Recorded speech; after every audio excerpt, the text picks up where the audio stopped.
बात में, लैंग्वेज में। और फिर खुदा ने, पहले वो ज़बान के सबब से इकट्ठे थे, फिर वो ज़बान के सबब से खौफज़दा हुए।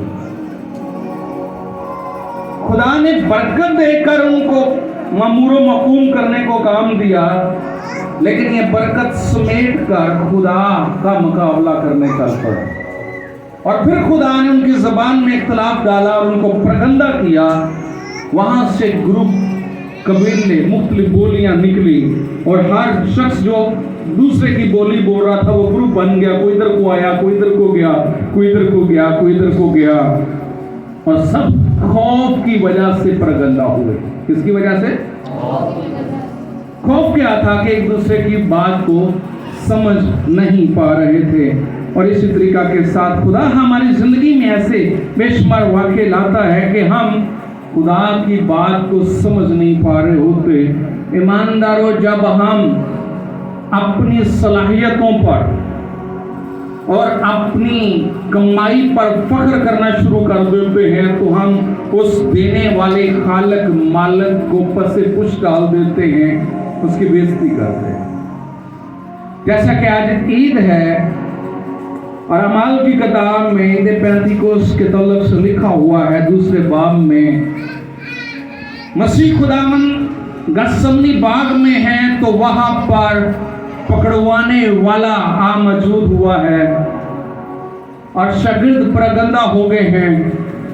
पतरस पीछे पीछे जाकर देखता है, यूहन्ना करीब करीब रहता है, और पतरस जो जज्बाती है, जो कहता है खुदावंद ऐसा हो नहीं सकता, उसकी बात झूठी साबित हुई है और वो मसीह का 3 बार इनकार करता है और मसीह की बात सच्ची साबित हुई है।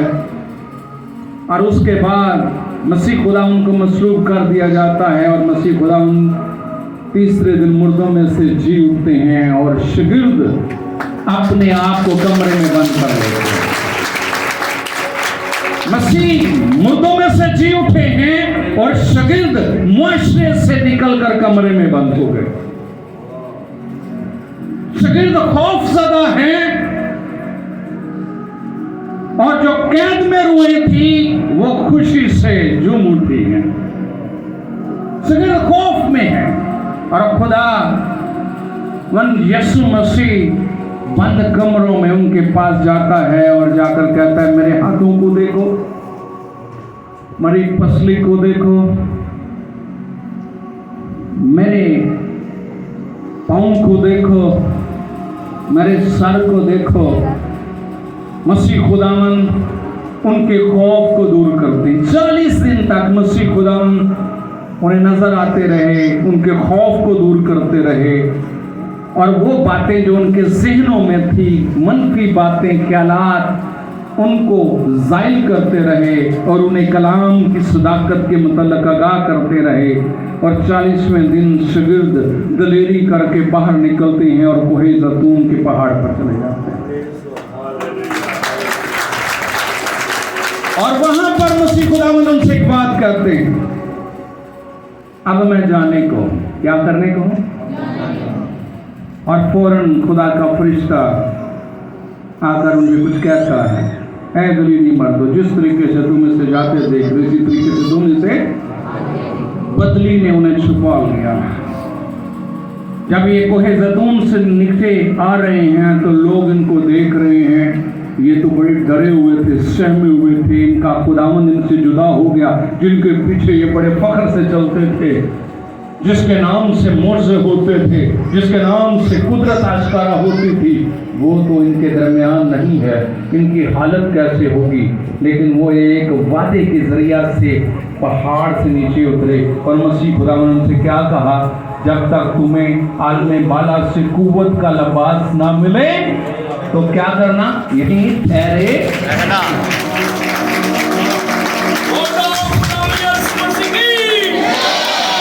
सच्चाई जो है ये आपको दलेरी देती है, बहाली की तरफ लेके जाती, कंफ्यूजन को दूर करती। मसीह खुदाम 40 दिन तक कंफ्यूजन को दूर करते रहे, शागिर्दों को समझाते रहे, ये होना था, ये हुआ है, तुम्हें इस बंद कमरे में नहीं रहना, जाओ, जाकर पहले तुम खौफ की वजह से बंद थे, अभी तुम मेरे हुक्म की वजह से चंगी दुआ में ठहरो। पहली दुआ खौफ की थी, दूसरी दुआ उम्मीद की है जिसमें कुव्वत का वादा किया गया है। 40वें दिन मसीह खुदावंद से कह के चले जाते हैं, फिर अगले 10 दिन वो उस वादा के लिए उम्मीद होकर बड़े जोश के साथ दुआ में लगे जाते हैं।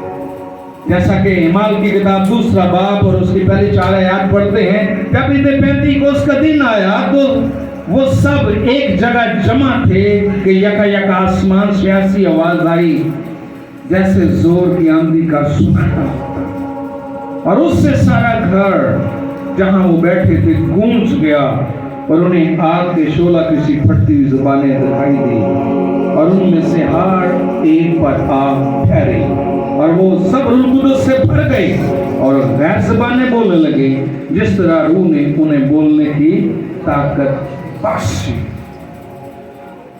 अभी वो उम्मीद के साथ दुआ कर रहे हैं, बालाखाना पर है, पहले फलों की ईद आने वाली है।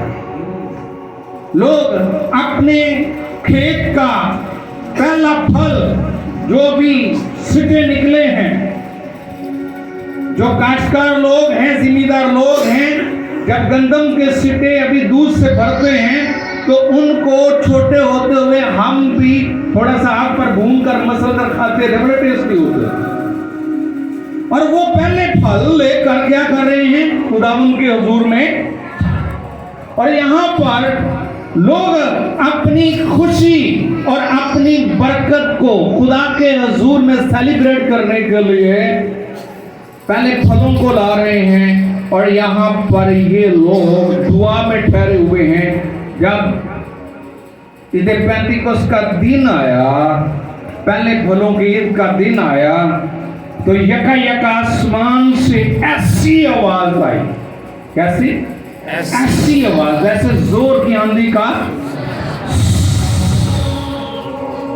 जैसे सब कुछ उखेड़ के ले जाए, तूफान की।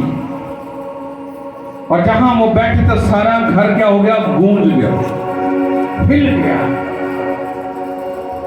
ऐसी आवाज। और उन्हें आग के शोला किसी फटती हुई जबानें, किसकी जबानें? आग के शोला की दिखाई दी, और उनमें से जो उम्मीद के साथ और यकीन के साथ दुआ कर रहे थे उन पर आकर